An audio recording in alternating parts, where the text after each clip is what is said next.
लोकसभा चुनाव 2024 के पहले फेज में कल 21 राज्यों और केंद्र शासित प्रदेशों के 102 सीटों पर मतदान संपन्न हो गए हैं। चुनाव आयोग के आंकड़ों के मुताबिक पहले चरण में 63.5% वोटिंग हुई। नक्सल प्रभावित बस्तर क्षेत्र और पश्चिम बंगाल जैसे संवेदनशील राज्यों समेत देश के बाकी हिस्सों में चुनाव प्रक्रिया काफी हद तक सुचारू और शांतिपूर्ण रही। मणिपुर में छिटपुट हिंसा की सूचना मिली, फिर भी यहां 70.8% मतदान दर्ज किया गया। असम और आउटर मणिपुर की सीमांकित सीटों को छोड़कर 2019 में इन सीटों पर 66% मतदान हुआ। लगभग पूरे देश में गर्मी और जम्मू कश्मीर के उधमपुर में बारिश को धता बताते हुए लोग बड़ी संख्या में मतदान केंद्रों तक पहुंचे। समय समाप्त होने के घंटों के बाद भी कई मतदान केंद्रों पर लंबी कतारें देखी गई। चुनाव आयोग के सूत्रों की माने तो अंतिम मतदान प्रतिशत कुछ और बढ़ने की उम्मीद है। नियम के अनुसार मतदान का समय समाप्त होने के बावजूद बूथों पर पहुंचे सभी मतदाताओं को वोट डालने की अनुमति दी जाती है। पश्चिम बंगाल में जहां चुनावी हिंसा और प्रतिद्वंदी पार्टी कार्यकर्ताओं के बीच झड़पों का इतिहास रहा, कूच बिहार में छिटपुट घटनाओं को छोड़कर पहले फेज में शांतिपूर्ण मतदान हुआ। राजस्थान की 12 सीटों पर शांतिपूर्ण तरीके से मतदान संपन्न हुआ। हालांकि यहां नागौर के कुचेरा में आरएलपी और बीजेपी के कार्यकर्ताओं के बीच भिड़ंत हो गई थी, जिसे पुलिस ने शांत करा दिया।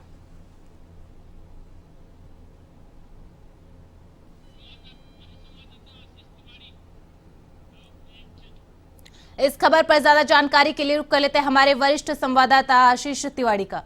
आशीष, पहले फेज की वोटिंग कंप्लीट हो चुकी है, लेकिन इस बार का जो वोटिंग परसेंटेज देखें, राजस्थान की बात करें तो उसमें 2019 के मुकाबले कम वोटिंग परसेंटेज हुआ है।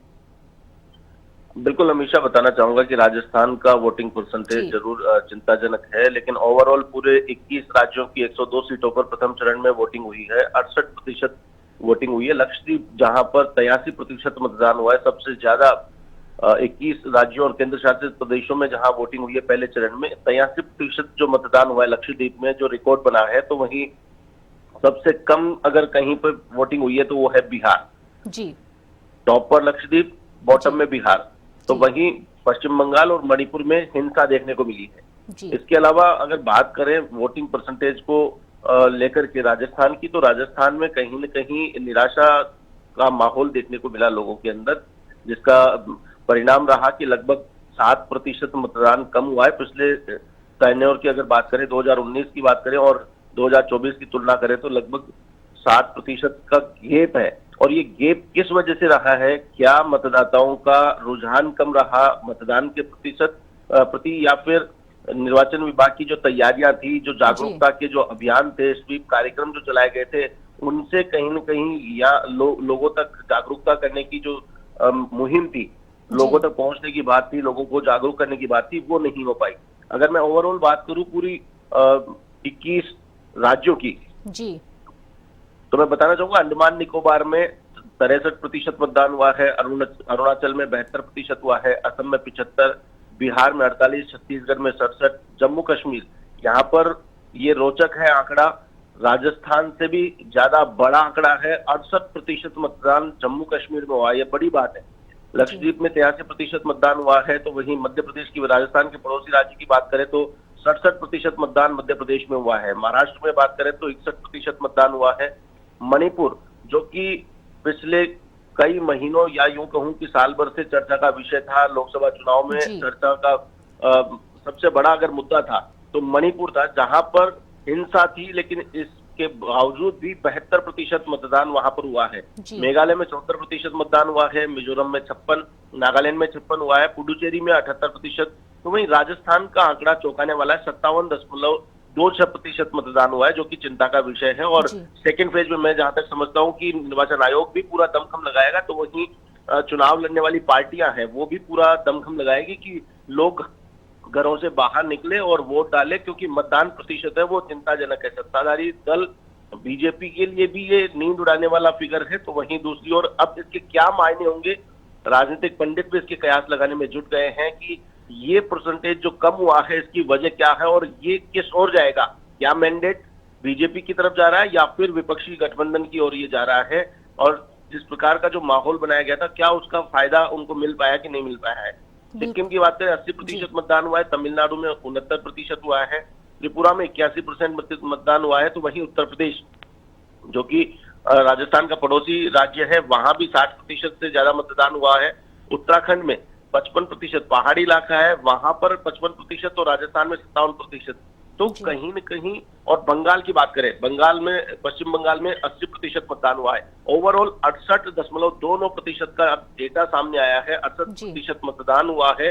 तो ये एक सबसे बड़ी बात है कि ओवरऑल 68% हुआ, लेकिन राजस्थान का मत प्रतिशत लगभग 10 से भी ज्यादा प्रतिशत कम रहा है। ओवरऑल एवरेज की अगर बात करें तो पहले चरण के जनरल वोट जो पड़े हैं उसमें राजस्थान में कम वोटिंग हुई है।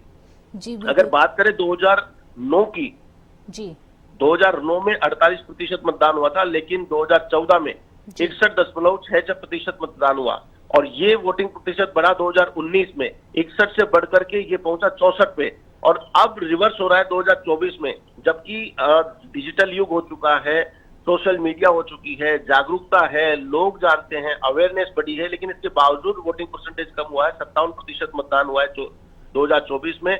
अब ये देखने वाली बात होगी, ये देखना दिलचस्प होगा कि ये वोटिंग परसेंटेज घटने के क्या मायने हैं। जयपुर शहर की बात करें तो 2014 में 66% था, जयपुर शहर में 2019 में 68 था, और अब की बार 62%। मतलब 2014 और 19 का डेटा अगर देखें तो उनसे भी कम 2024 में वोटिंग परसेंटेज रहा है। जयपुर ग्रामीण की बात करें तो जयपुर ग्रामीण में भी 2014 और 19 से कम वोटिंग हुई है। जी बिल्कुल आशीष, और फर्स्ट फेज के चुनाव से पहले जिस तरीके से तमाम पॉलिटिकल पार्टियों ने प्रचार प्रसार किया था, खुद प्रधानमंत्री नरेंद्र मोदी ने अपने हाथों में जिम्मा संभाला था, रोड शो किए थे, चुनावी जनसभाएं की थी, तो दूसरी तरफ कांग्रेस के भी तमाम दिग्गज नेताओं ने मोर्चा संभाल रखा था, और उसके बावजूद वोटिंग परसेंटेज कम आना, और चुनाव आयोग ने भी तमाम तरीके के नवाचार किए थे। ऐसे में पॉलिटिकल पार्टियों की टेंशन बढ़ जाती है, साथ ही साथ इलेक्शन कमीशन की भी टेंशन बढ़ जाती है। अब अगर बात करें पॉलिटिकल पार्टियों की, तो उनकी स्ट्रेटेजी क्या रहने वाली है? बिल्कुल, ये मंथन किया जाएगा, और 2 फेज में चुनाव हो रहा है। राजस्थान की अगर बात करें तो 25 में से 12 सीटों पर वोट डाले जा चुके हैं। अब दूसरा चरण 26 अप्रैल को है, 13 सीटों पर वोटिंग होगी।